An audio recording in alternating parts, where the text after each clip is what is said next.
Welcome back to Campaign 2012 coverage on CBS 4. You know, one issue on the Colorado ballot was watched nationwide, the push to legalize marijuana. The controversial plan passed, but now faces a legal challenge. Here's a look at the numbers for Amendment 64. 53% voted yes to 47% of no. Dominic Garcia continuing our team coverage tonight is with supporters of that amendment. Dom?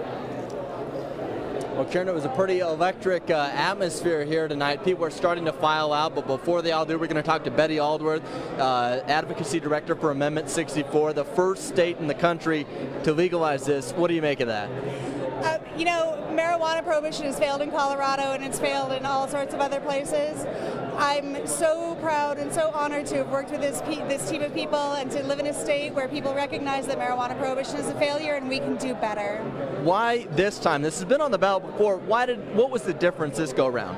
Well, Amendment 64 is quite different from Amendment 44 in 2006 in that it envisions the regulated model for marijuana sales, whereas Amendment 44 only decriminalized for adult use.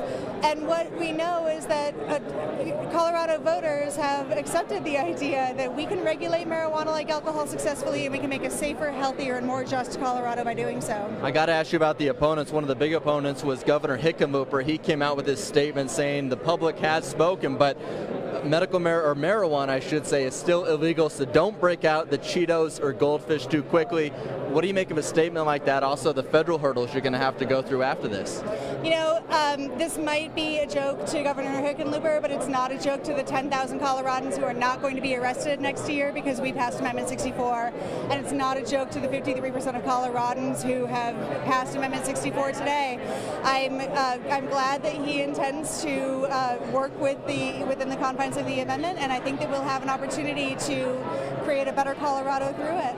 Okay, thank you so much. We appreciate it. So again, the first state in the country to legalize this. It will create a few interesting scenarios. Of course, we'll be following all of them. Jim and Karen? Dominic, thanks so much.